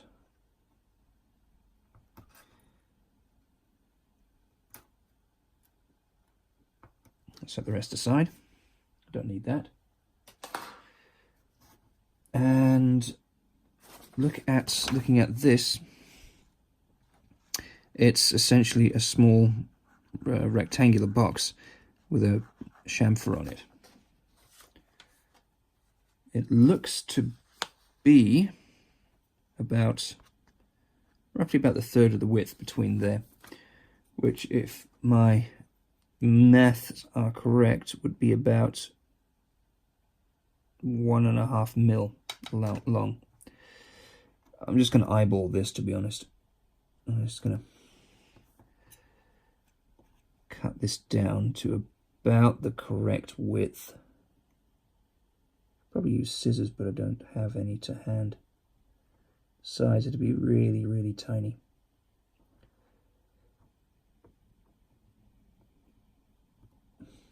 I use this piece because it's thin. It's been half etched as opposed to full etched. You'll see on the photo etch sheets that certain parts are half etched, so you can get a fold line on it, or just adds for a little bit of extra thinness. Is it extra thinness? Additional thinness. Yeah, either way, it makes them thinner.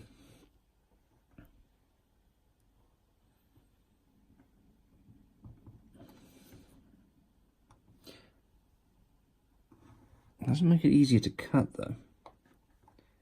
And to be fair, I probably do have the oldest blade in the world on here. There we go. See how that compares to how we need it on the plane. That might be a bit wide still, but that's fine. I do need to sand it down a bit. Just hold this good and tight. Let's give that a bit of a sand. Get the rough edge off, straighten it up. Also make it a teeny bit thinner. Not much, but just a little bit.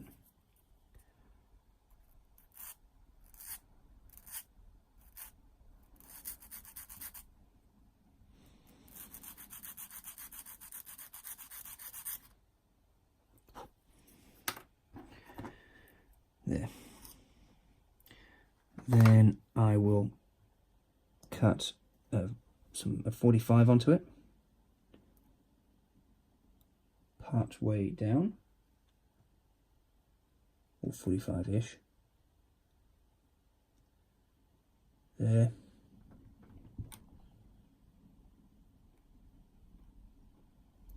A similar one on the other side.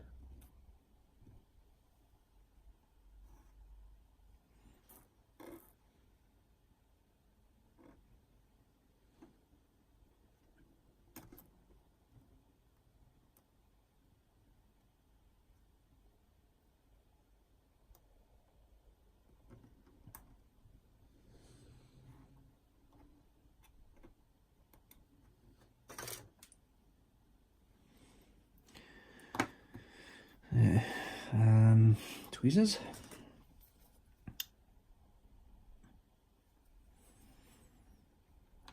Just take the edge off.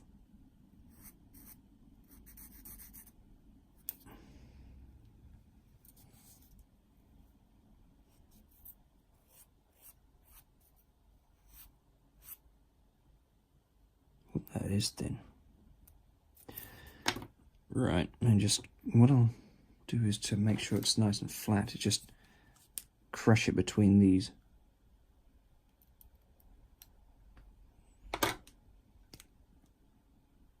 There we go.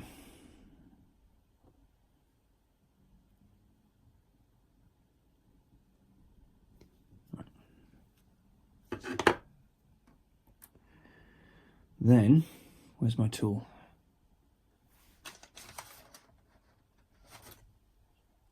I will bend it to shape, should I ever find my photo-etch tool. I had it here a moment ago. I did a bit of a tidy that, won't need that. Put it somewhere out of the way where I can't find it.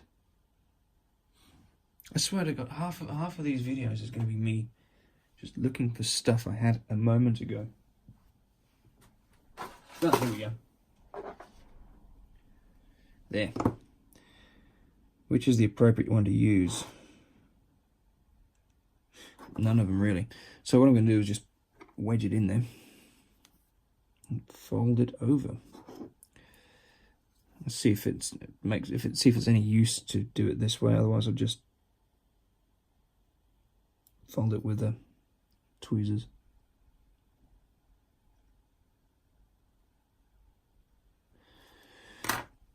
There, get cranked down.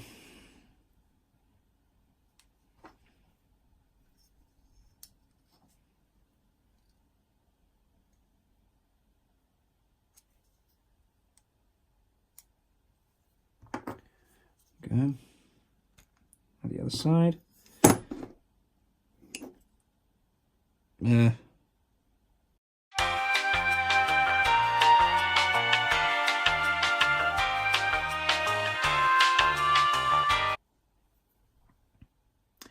So I lost the last one,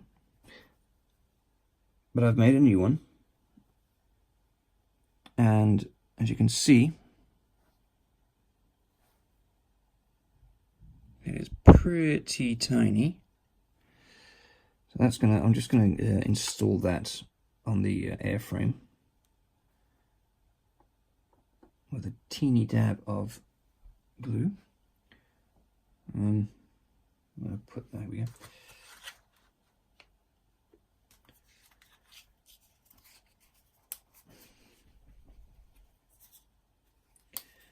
And then I will cut the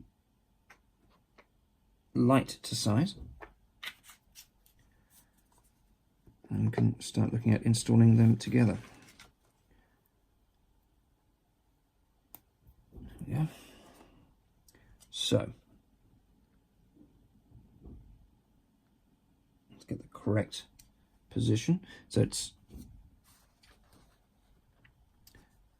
is up against the frame, pretty much directly underneath those cables we installed earlier, which means it goes right about here. A bit more gloopiness to it, so it beds in nicely. Yeah.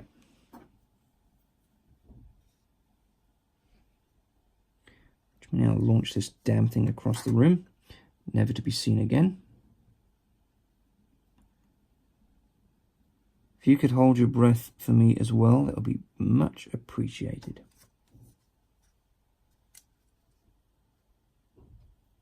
Ah.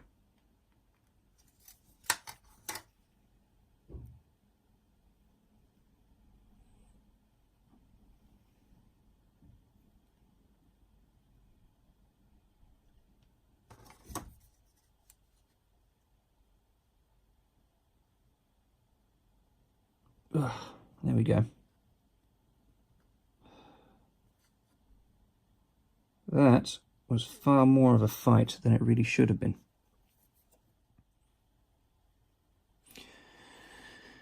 It's what they call in armor modeling, detail only God can see. Basically, when you build a tank with full interior, you can't see any of it. Now, back to this piece.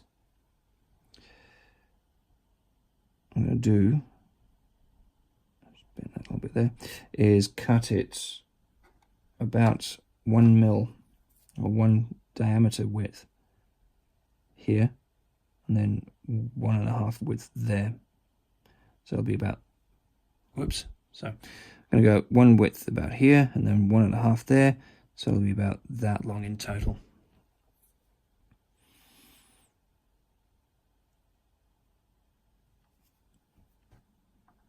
And I'll use that piece I didn't use earlier, cut as a support for the back end of it.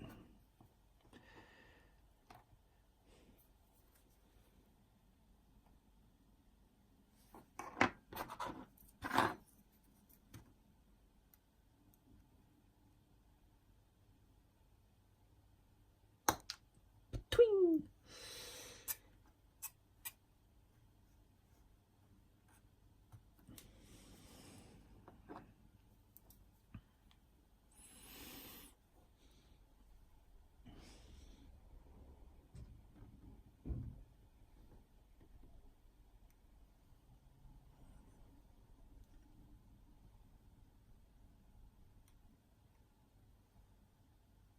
It's bigger than I anticipated it to be. Twing. There we go.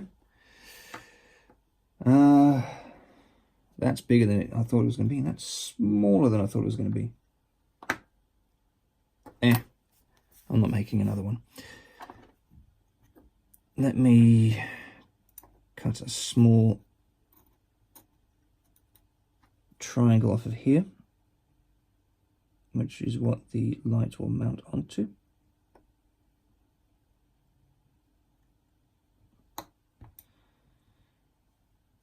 Which is that. This piece I'll glue onto that, and then that I'll glue onto this.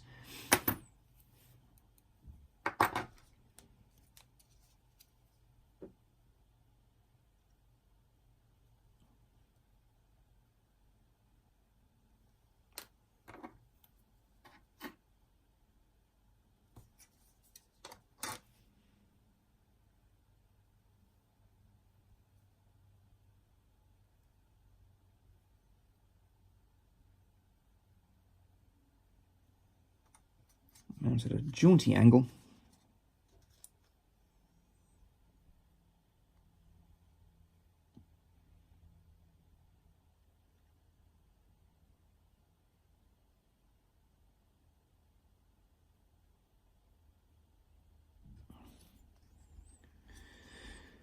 Like that.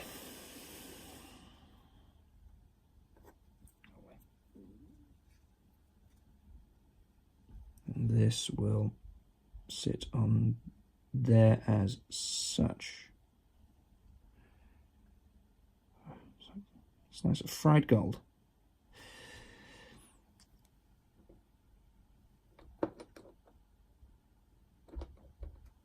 Tell you what, I'll super glue this part as well, just to ease in getting it on.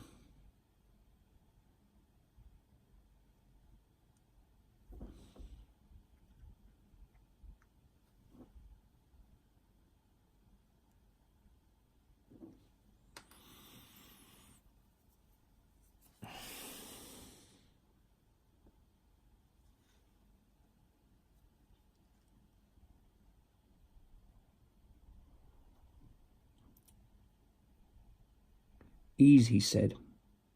Criminy.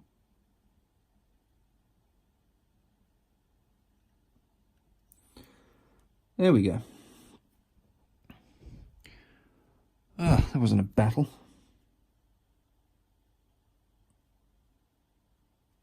Cool. So that's that there.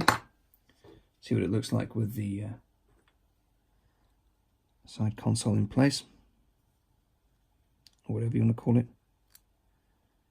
Yeah, that's about right. Very nice. So I'll let that sit and think about what it's done for a moment while I grab a slightly thicker lead wire. Let's see, what have we got? 0.5, might be a bit on the chunky side still. 0.4, that'll do. There we go.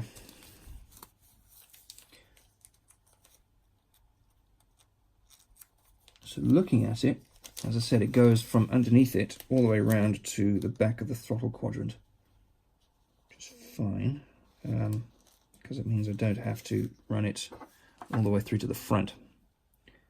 Should do that. So there's my piece of lead.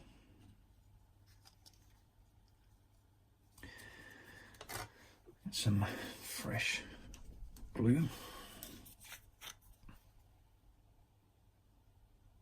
There we go.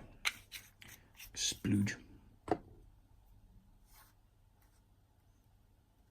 I'll cut this to length just now. What I'm going to do is just give it a bit of a kink. I have some round pliers, jewelry pliers or beading working pliers. Oh, okay. Just came off there. Clearly I cut that there before. There.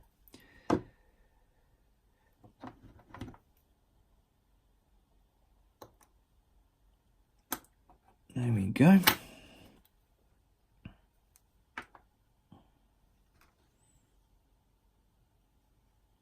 I'll drop of that of the old cyano. Apparently originally developed to heal or seal wounds in humid climates, apparently. Come on. Jeez, what is wrong with me? That will then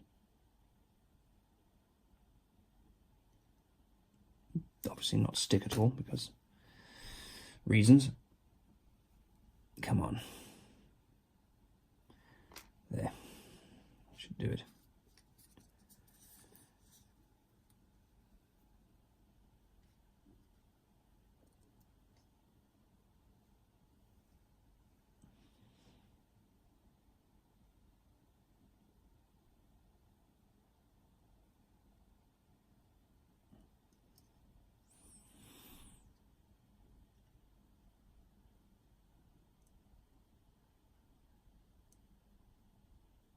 There we go. Let that set for a moment. And then I will run it in a bit of a curve from along there to about there. Or even just there. You know, I could run it all the way to the bulkhead, to the firewall. Let's see.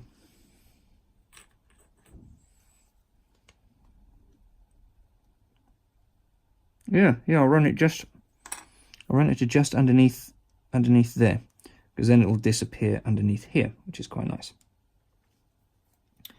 Now what's that done? Is that sort of, yeah, that's sort of all right. Cool, let me just roughly shape this.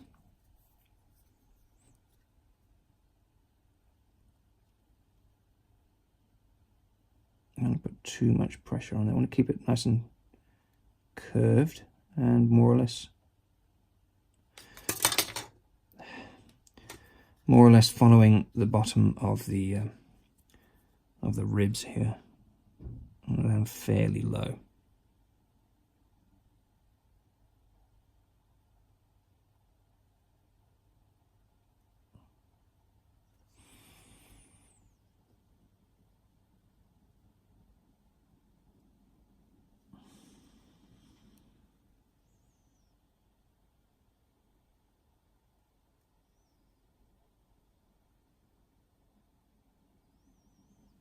There, I'm pretty happy with that positioning. Just tack this down.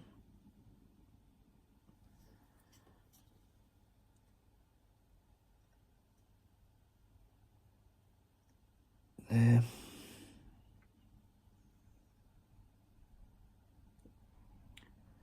There.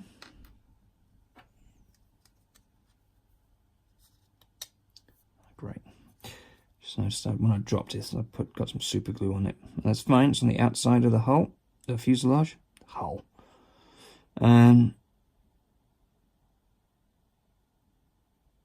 That won't be a problem if I can sand it flat. I'll probably be sanding it anyway because I'm looking to do some rivets on this thing as well.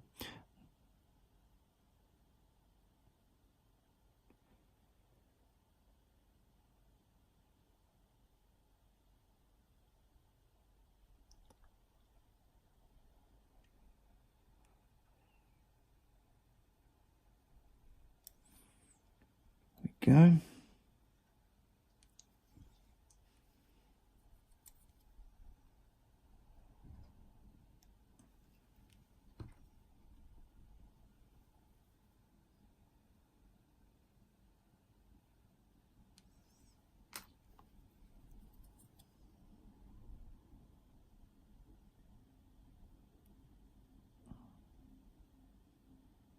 Put that there and trim this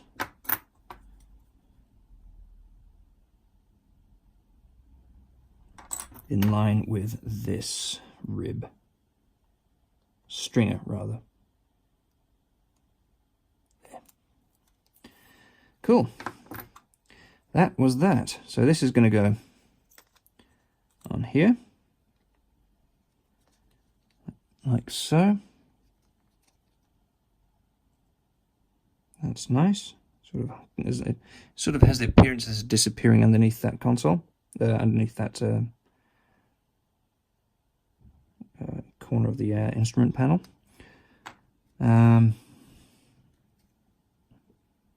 See what it all looks like together. Let's hold this in here, just like this. I'm leaving the seat off for a moment. As I said earlier, otherwise I'll never be able to get these two in place. It's already proving to be a bit of a pain. I'll be careful not to nudge them around too much, otherwise I'll ruin them. So yeah, that's quite nice like that. That's awesome. I'm quite pleased with this, all things considered. Groovy. So, that's it for this video. I will endeavour to create one for the other side as well, where there's a lot of other bits and pieces. I'll show you the 3D printed throttle quadrant. And hopefully be able to end that video with being able to start painting this thing. Because I think on this side, that's all that needs to be done. There is a data placard that goes about, where is it? About here. And more or less around there. And I might have a spare decal or a spare bit of photo-etch that will be able to take care of that. But as far as this side is concerned, we are done. And we'll be moving on to the end. I say this now, and I realise there's another one of these lights up here somewhere. Of course there is. Anyway, I'll do that off camera because there's no need to have you watch that. Watch me bimble through that one again. So right, that's it for now. Thank you for watching, and tune in next time for more cockpit scratch-built details. You can't even see the bevel on it. What am I doing?